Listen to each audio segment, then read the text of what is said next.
Hi, welcome back to Keep It Dirty, a podcast where my guests share their life living functionally and sustainably and their why behind our ever-changing environment.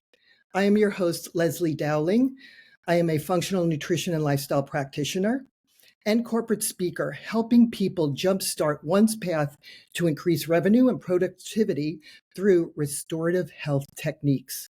And today, it's my pleasure to introduce to you Meryl Brandwein. Meryl is a nationally recognized functional medicine nutritionist, certified genetic medicine clinician, and founder of the Brandwein Institute for Nutrition and Wellness, known as the Rebel Nutritionist. Meryl has spent more than 2 decades challenging surface level answers in healthcare. Her work blends advanced diagnostics, nutritional genomics, and functional medicine to uncover the true root causes behind chronic symptoms, helping clients reclaim energy, resilience, and a long-term health through deeply personalized, evidence-driven care. Her work is deeply personal. As a cancer survivor, Meryl understands firsthand what it means to feel depleted, dismissed, and overwhelmed by the medical system.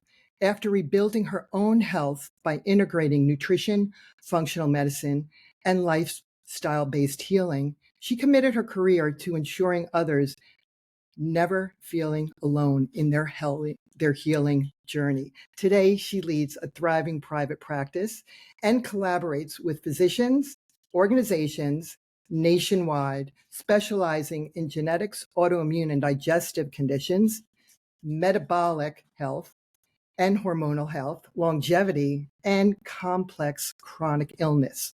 Guided by a simple belief, healing starts with food, but it lasts when the whole person is addressed.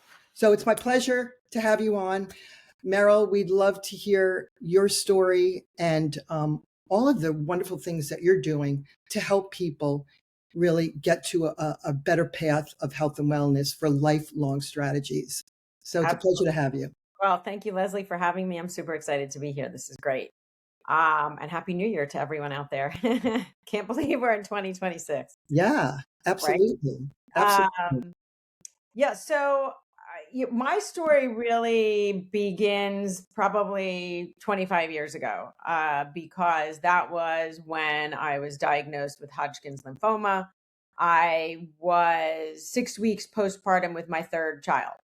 So at that point, I had 3 children under the age of 4, diagnosed with this, blood cancer. And of course, like anybody who receives that kind of diagnosis, your life gets uprooted, upended, and turned around. So, needless to say, I mean, here I am 6 weeks postpartum. That was even in and of itself. I mean, it was like, I have a newborn, and now I'm having to deal with this. But at that time, I was living in New Jersey. Now I live in Florida, but I was it was a whirlwind of a diagnosis treatment plan. I had surgery, I had chemo, I had radiation, the whole 9 yards, and was treated at Sloan Kettering. My doctors were phenomenal. And at the end of that treatment, they, thank goodness, deemed me cancer free. But what was happening is I was getting sick every 4 weeks and I couldn't take care of the kids. I was just depleted and exhausted. And thank God, I was happy to not have the cancer, but now I'm dealing with a whole other set of issues. And at the time, my mother-in-law was into, I mean, she's still into it, but was into alternative and holistic healing before it was cool to be into that, right? Think about 25 years ago, it was just sort of on the cutting edge, and as was functional medicine.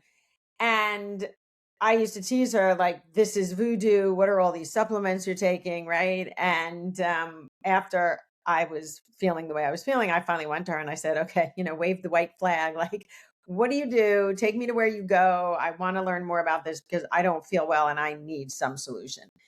And so she took me down to Tijuana, Mexico, beautiful Tijuana. and I was in this place called International Biocare, and it was a holistic alternative integrative facility that treated not just cancer people, but it was really more, I was going, because I didn't need treatment anymore, I was going to rejuvenate my system. My immune system was just shot, and I'm like, okay, I need some help. So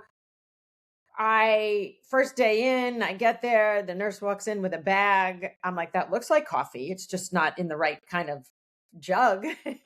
So she looks at me, she's like, you're not drinking this, So I had 7 days of coffee enemas and all of these other treatments.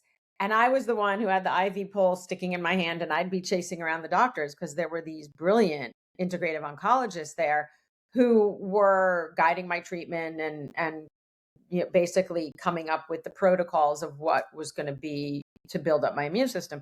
So I'm chasing them around trying to find out what's going on, because none of this I'm familiar with. And I was trained pretty much as a pre-med student, right? The training we go through in dietetics is pretty much the pre-med track without actually going to med school. So I wanted to know. I wanted to know what was going on. I am that ever inquisitive, curious person who does the research and like, tell me what's going on so I can kind of follow this. And they did, and they shared what they were doing, and what they made me a vaccine for my immune system, of my own immune system. Really taught me about whole foods. Believe it or not, I was a registered dietitian and had never up to this point really learned about whole food nutrition, which, if you know the didactic program in dietetics, that's just ridiculous. But that's a whole other thing. So I came home, and within a few weeks, I started feeling better. Things were changing, things were shifting. I was adopting what I had learned. And as I started to feel better, I became more inquisitive. What is this? How come we didn't learn this? We didn't know any of this stuff, right?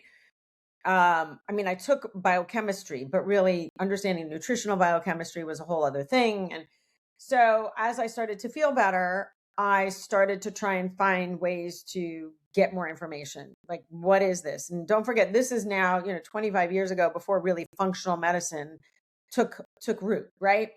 And so I remember going to the first Jeffrey Bland conference, and he's like the father of functional medicine.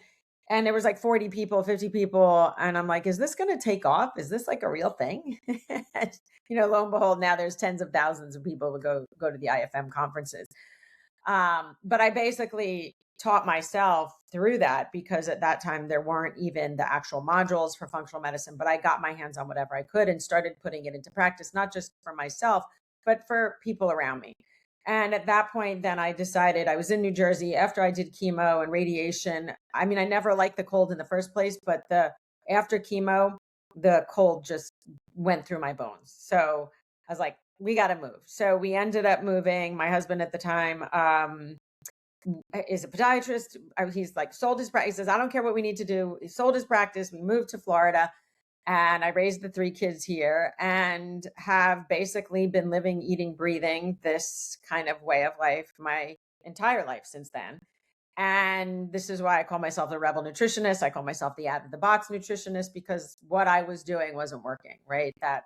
And I wasn't as effective for my clients that I was working with. So, and then I've just built up my practice really organically from that point on, and went on to get certified I'm a lifelong learner. So I got certified 2 certifications in genomic medicine and genomic nutrition and immunology for dietitians. And, so anything I can get my hands on in terms of expanding my knowledge to help someone else, to help my clientele, is what I do. And that's, brought me to where I am today. I also, I was so impressed with all the different modalities that you have to help people. Like, you have health coaching, and you have several health coaches under your umbrella, the genetic nutritional medicine, lifestyle assessment, the Rebel Kitchen. What was the first one that you first started? Or did things, like you said, it grew organically? Did you have this vision first? Like, I want to have different types of, ways to help people and how they can access us? Yeah, I don't think I originally started out that way. I think it was just like, let me get in and sink my teeth into how can I help individuals, right? One-on-one.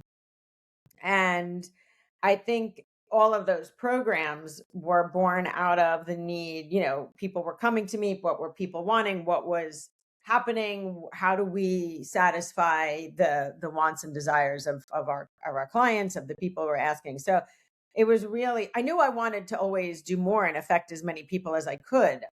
I think it just came to me as things were coming up, and it literally grew organically, from that. And so, like my latest creation, we're doing a 12-week, it's called Beyond the Shot, and it's a 12-week program for anybody who is on a GLP-1 medication or wanting to come off and segue off of the medication. Because let's face it, it has shifted the industry for all of us. And I always feel like if you can't beat them, you got to join them. And how do we support the people that are on these, that are struggling, who need help? Mhm. And so I'm super proud of this program because it really is soup to nuts, kind of a roadmap and a blueprint for understanding, what they're doing in the body, and the mechanisms of what's going on, but then how to really segue into real life post GLP-1. Because yeah, people are losing the weight. The weight loss is incredible. But the issue is that at some point you do need to start to wean off of them. I don't think it's realistic for most people to say, I'm going to be on this forever and ever and ever. And even if they want to stay on, there has to be some, dosing on, dosing off, dosing on. Any of these peptides, really, you have to cycle at some point, because your body will either respond and you're going to not, it'll become ineffective, right? You'll just kind of get to a place where you're not going to see any more weight loss, or you're going to end up with serious side effects at some point from the dosing. So I think this is, again, in response to your question, right? You kind of react and respond to what's going on around you, and how do you fill that need? Yeah, I love what you're saying because I could really resonate with you. Um, I try to surround myself with people that I'm always 100 steps ahead. So I had visions and I did certain things, and my friends would say, my fellow alumni would say, "We're on the road, the rowboat, and you're on that speedboat. Like, you gotta, can you wait?" And like, I know you have a vision, like behind me, I have my mom who passed. She was Oh, very instrumental in Manhattan, always in Women's Wear daily. She was my flame, like she was everything. So like, she's always there with me in spirit. And she always was like, you could do anything in life. Cause I remember saying to her, "Mom, what makes you not fear? Like, anything you've done, you were president of PTA, you did this, you were instrumental in so many things." And she said, "Because I just did it, yeah. and no fear." And so I think as I grow and evolve in my ripe old age, I am so many like her. So I get you, and I appreciate you really taking the time to really take not just the approach of here's a pill, here you go. I believe in integrating Eastern and Western medicine and all of your knowledge and everything. There's more to it. We're not a number. We're all bioidentical. We're very different, and we all have a different journal. That's the way I look at bio-individual. We're Right. very bio-individual, and we have, our own journey, and that's where we have to start taking those layers off to figure out what happened and why we compromised, and were we sick as children. So there's so many amazing layers. So I Yes. want to thank you because I was so impressed looking at all the different things, how you have grown and evolved over the 20 years or so, and all that you offer. So is this something that people could just, say if they don't live in Florida, they could just call, have a consultation, you could, work. Yeah, I mean, look, I work globally. I've Yeah, got I've got clients all over. I've got yeah, clients in South America. I've got clients in England. So, the beauty of post COVID era, right, is that we can work anywhere. sure. And it is very, it can be very accessible, as is the testing, right? We can do all kinds of tests. But I love what you said, Leslie, about us being bio individual, because it's so important. And, Look, obviously, Western medicine has its utility. I always say I don't knock the doctors. They're trying to do the best they can, but they've got limited information, right? So Western medicine is great for acute situations. You break a leg, you have an infection, but really for long-term chronic illness, which is what most people are now dealing with, right? The number of chronically ill just keeps going up and up and up. And our healthcare system can't deal with it. We already know what a miserable failure that is. And AI can't diagnose you, or it could try to diagnose you. And I did a quick reel yesterday. Like, there are over 100 differential diagnoses for fatigue. So you put in fatigue and you can get anything back. You can put in your lab work. You're going to get back data, but you're not getting what is individual to you. And I always say, what we do, right? Sounds like what you do, Sure. is that personalized nutritional medicine. It's personalized. If you don't really, and this is where genetics is so wonderful, because you can really understand predisposition for what's Mhm. going on. So when people say, well, everybody talks about the MTHFR mutation. Great. You can have the MTHFR mutation. Guess what? You have about 150 other genes that we can look at that impact your risk for cognitive issues, your risk for cardiovascular, blood sugar, weight loss, right? Mhm. So if we're not really incorporating the tools that we have at our disposal, and not just incorporating it, but really understanding how to put the puzzle pieces together. Because I think what's happened, even in functional medicine, is that people get labs done and then they get these recommendations like take this supplement, take that supplement, do this, do that. It's no different than you going to a doctor saying to take this medication, take that medication, Sure. right? This is not meant that you're substituting one for the other. What we really need to look at is, like what you said, the totality of what's someone's trauma, what's their own mindset, how do they go through life with their own conversation in their head. So we've got to connect. I think a big part is this mental emotional part that we seem to just think is separate from the rest of our bodies. Yeah, and I think we're somewhat jaded in the sense that we're so programmed here in the US with quick fixes, Oh yeah. marketing. You want to look this way. And I'm sort of like a queen of analogies. So when I go into corporate and I kind of read the room, and I have a questionnaire prior to me lecturing, seeing what do they want me to speak into? Where are they? Do they understand about raw and refined sugar? Do they understand environmentally, topically, what we put on our skin? It offsets hormonal, there's so Mhm. many. And I don't want to, look, we've been doing this for quite some time. So I don't want to overwhelm people, but people have to understand that in this day and age, it's not just what you're putting in your mouth, but it's what's going on. And I totally believe, about all of the devices we're putting on us. Glioblastoma cancer is on the rise.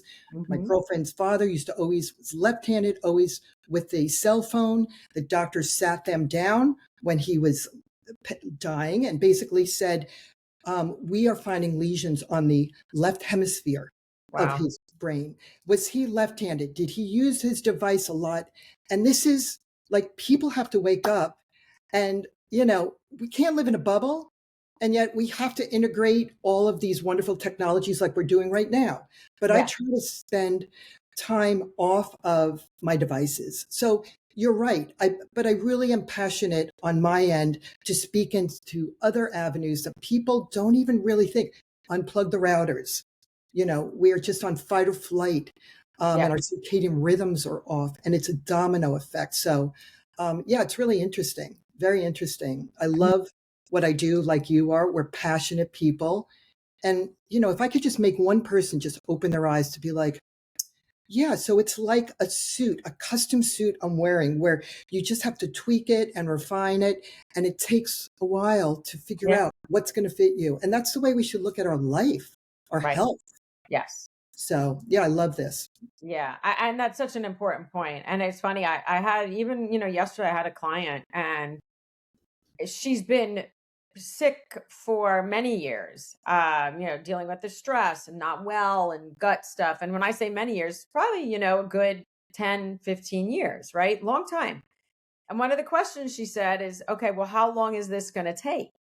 And it's funny to me because I said to her, it's a process. This is not a month-long process. This is not a 4-month long process. You're looking at 6 months to a year to even probably 2 years. Because as much as we emotionally want to feel better because of our instant gratification that we are so reliant on, the body has a very, very, very different timeline.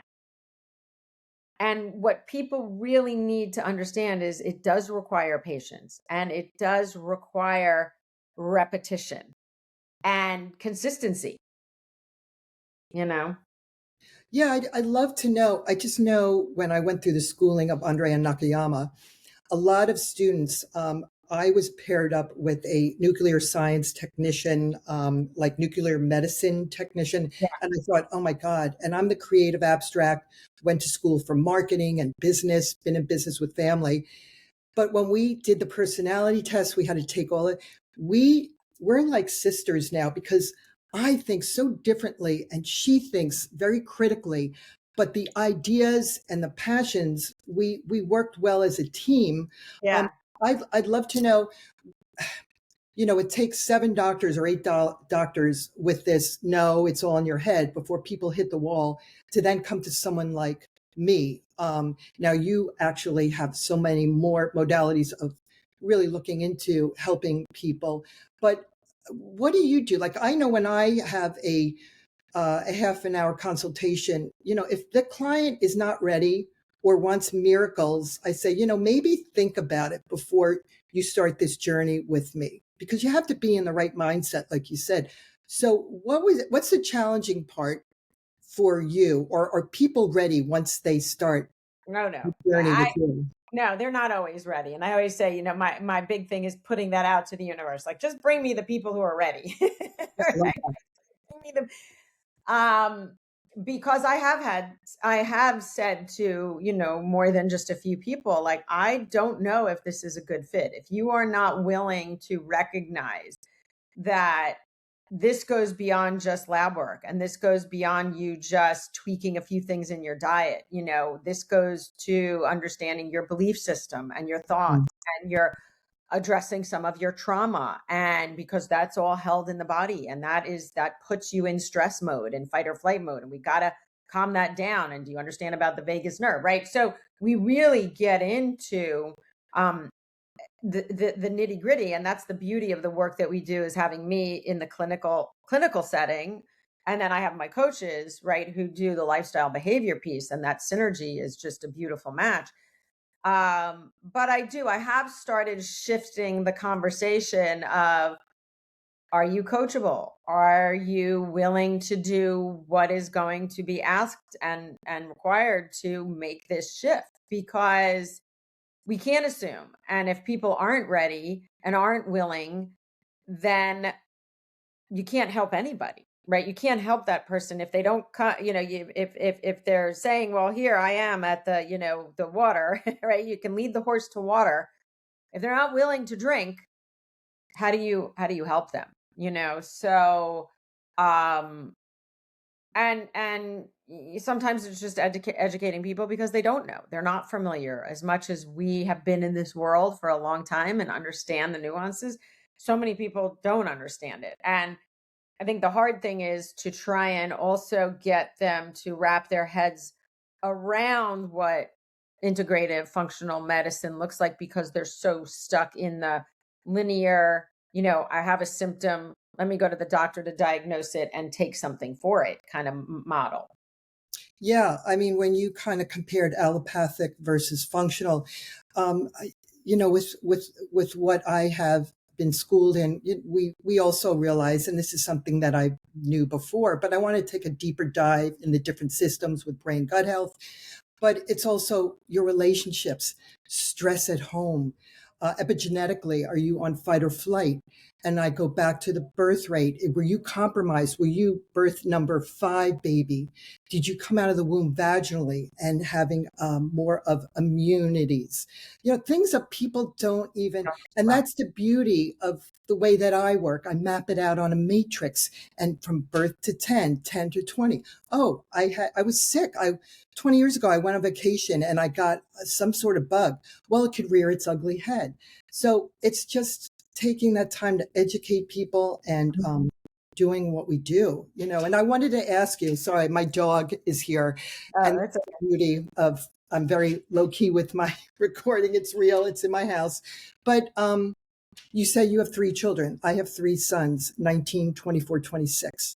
And they used to roll their eyes when they were little. And I wasn't strict. My psychology was, you want soda, you want the chocolate, that's great. I'm never going to stop you. I'm not going to have all this junk here. I'm going to have alternative things that you could eat. And now it's coming around and they're saying, Mom, thank you, because I'm so much ahead of my friends. And I think it's so important to educate, and I go into the schools, the younger generation, to build that foundation. So what about your children? Are they kind of, they must be on such a different path than the regular average, whatever food, Yeah, I talk about, as a matter of fact, I've done podcasts with my kid. Well, I did it with my son. I don't know if I did it with one of my girls, but so mine are also, let's see, my youngest Ashley is 25, Lindsay is going to be 27 this month, and Jason is 29. So, a little older than yours, but I was probably a little more strict. They would say, that we didn't really have the junk food I just didn't. I wouldn't bring it in. Trust me, their father did a good enough job, taking care of that part. Probably too much so, and created some really disordered behavior around it. It's a whole other story. But what I will tell you now is they all cook, and they all, are conscious about what they're eating and how they eat. And look, they're not perfect 100% of the time, but they'll always, not only just food, but the social aspect of food, meaning we always sat down at the table to have dinner.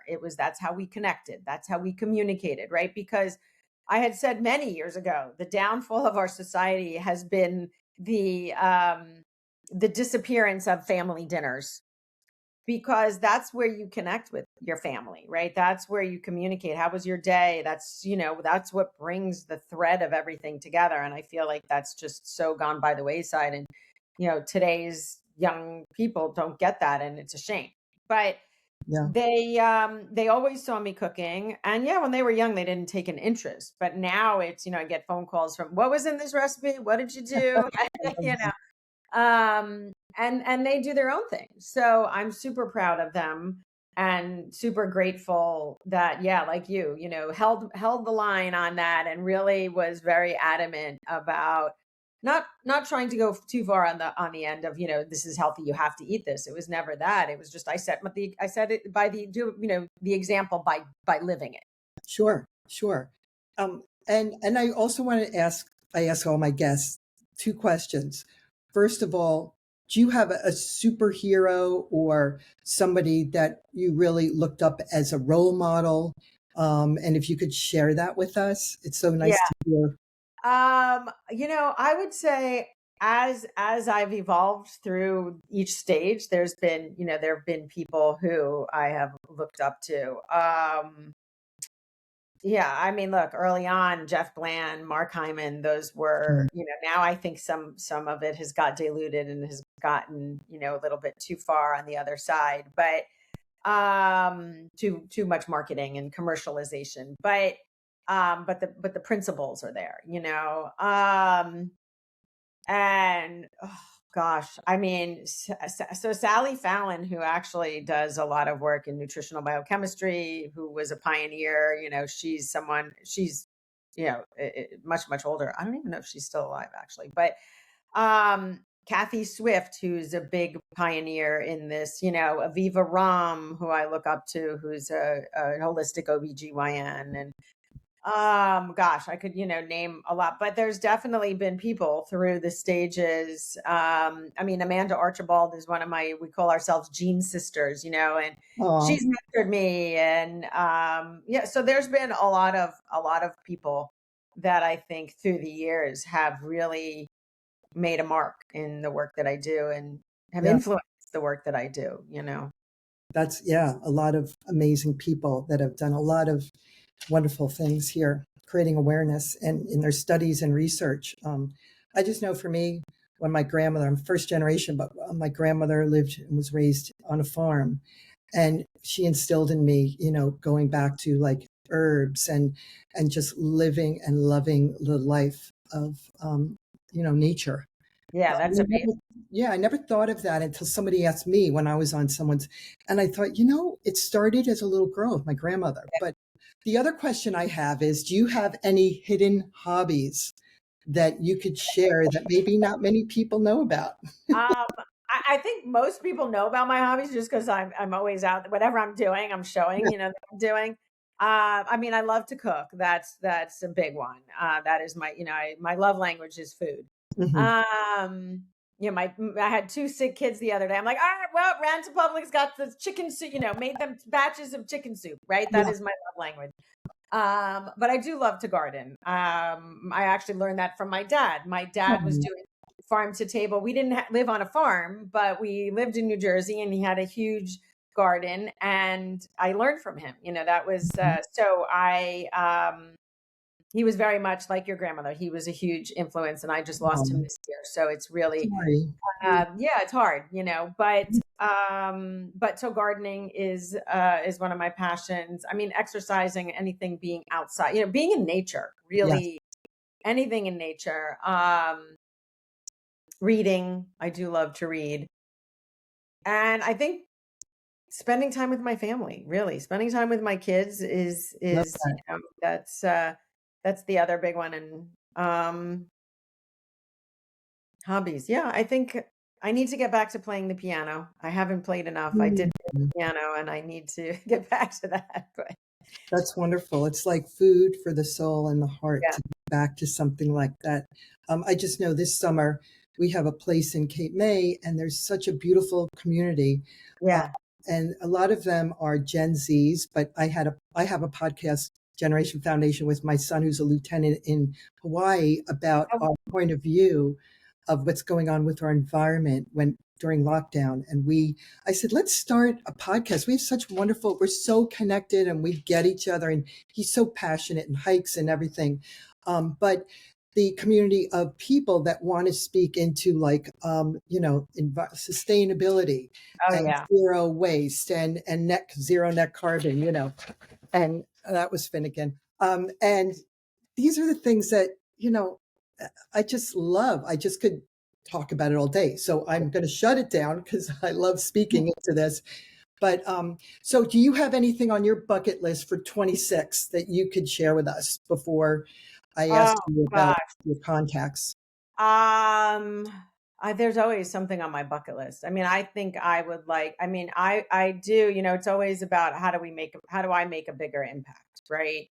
Um, and I think it's getting harder to do that because of the noise of social media and the influencers and AI. And so it's like, how do we differentiate and stand out in terms of, look, we all want to make a living, right? But I think being genuine and authentic and doing this work with integrity is always my thing. So just doing more of that, reaching, I do want to do more of the speaking. That is my goal, to get out. I've done a lot of speaking, but really I want to do it on a higher level. And again, to reach people and to teach people to not be afraid of understanding their bodies. I think when I talk about genetics, people are like, God, I want to know.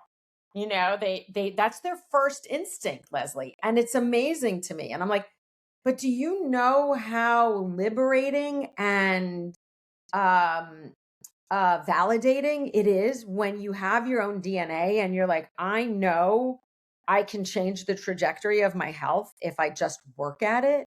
Hmm. And to me, that is profound. And I know, look, my dad passed away from cognitive dementia, vascular dementia. And when I did my genetics and even my brother's genetics, I'm like, we have this in our lineage. Like, this is part of our DNA as a predisposition.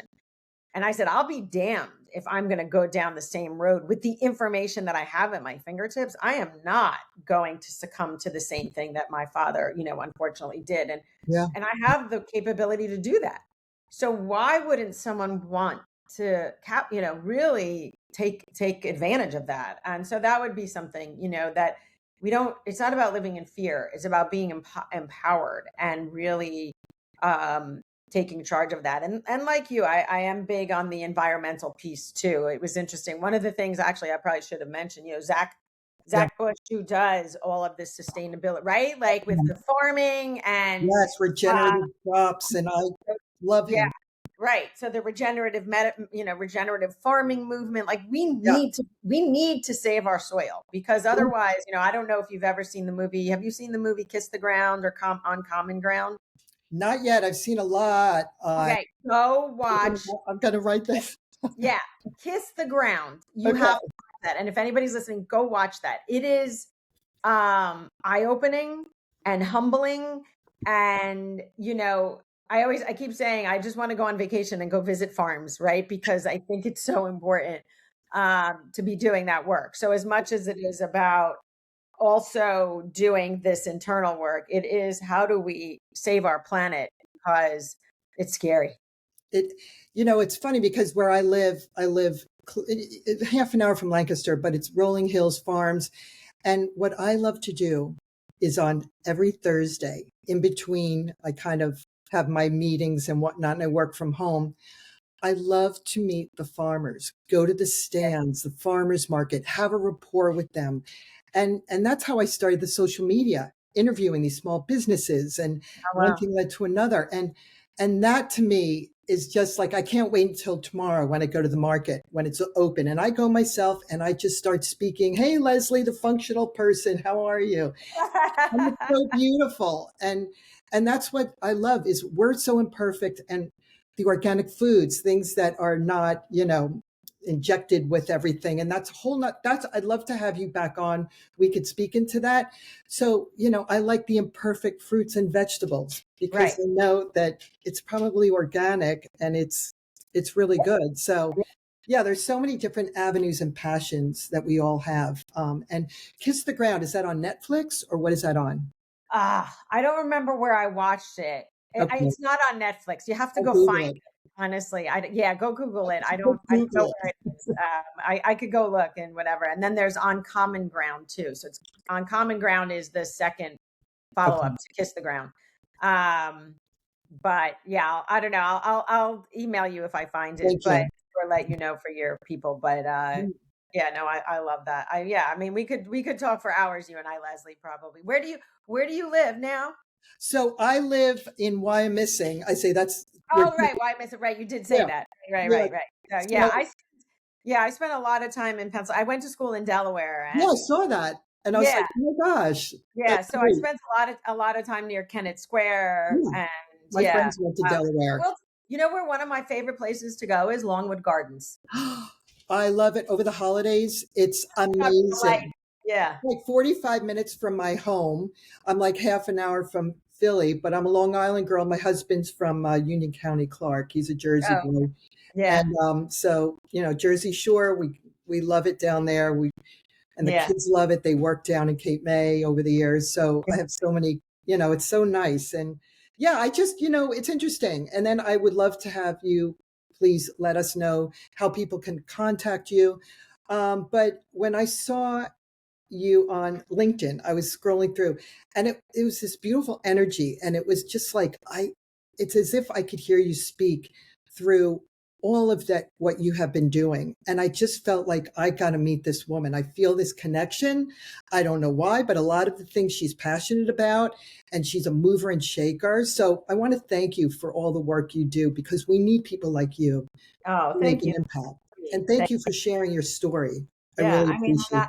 that I got goosebumps. But thank you. Um, I'm glad that my energy was funny. I was like, I have to change my picture on LinkedIn because it's old. But But it is, I'm glad that you felt that energy, right? I'm so big into the energetic part of Sure. what goes on, and maybe that's why you felt it. And I love connecting with like minds, and the passion that you have, and it's wonderful because we all need to rally together to Yes. change what's going on in the world, Yeah. right? In 2026. I mean, and that's why now, I mean, it's not woo woo, but I do a lot of energy work Yeah. and Reiki practice, and I do a lot of energy work on horses. I'm a horsewoman. I also Oh, I event. love that. So, and the farm is close to where I live. So this is something that and I lost my dad at 23. And Oh, that's when I said, don't sweat the small stuff, which that's why subconsciously I think I never was really into drinking and all this like I yeah. always knew that our body's this beautiful vessel. So I learned very early, and I thank my father above, but I miss him. But yeah, we all have a story and everything. But I want to know, how can we reach out to you? How can people find you? Yes. So I am on Instagram. It's rebel.nutritionist. Mm-hmm. You can go to my website, which is merylbrandwein.com, Okay. Brandwein. You can, my phone number, 954-727-9006. You can message me, whatever. And LinkedIn. I think I don't know if I'm if I'm LinkedIn as the Rebel Nutritionist or the Brandwein Institute for Nutrition and Wellness. You can always go there, Brandwein Institute for Nutrition and Wellness. Okay. Uh, and yeah, Well, I want to thank you again for taking the time to be on my show. This has been amazing, and and I'm going to call you my friend, a sister absolutely. from another mother, whatever. We have a lot in common, and I'm looking forward to having you on again and speaking into other things that we're passionate about. So again, thank you, and for all my viewers and listeners, I want to thank you. If you could rate, review, and subscribe to Keep It Dirty podcast, and just get out there and ground with Mother Earth. And don't forget to keep it dirty. Thanks again. Thank you, Leslie.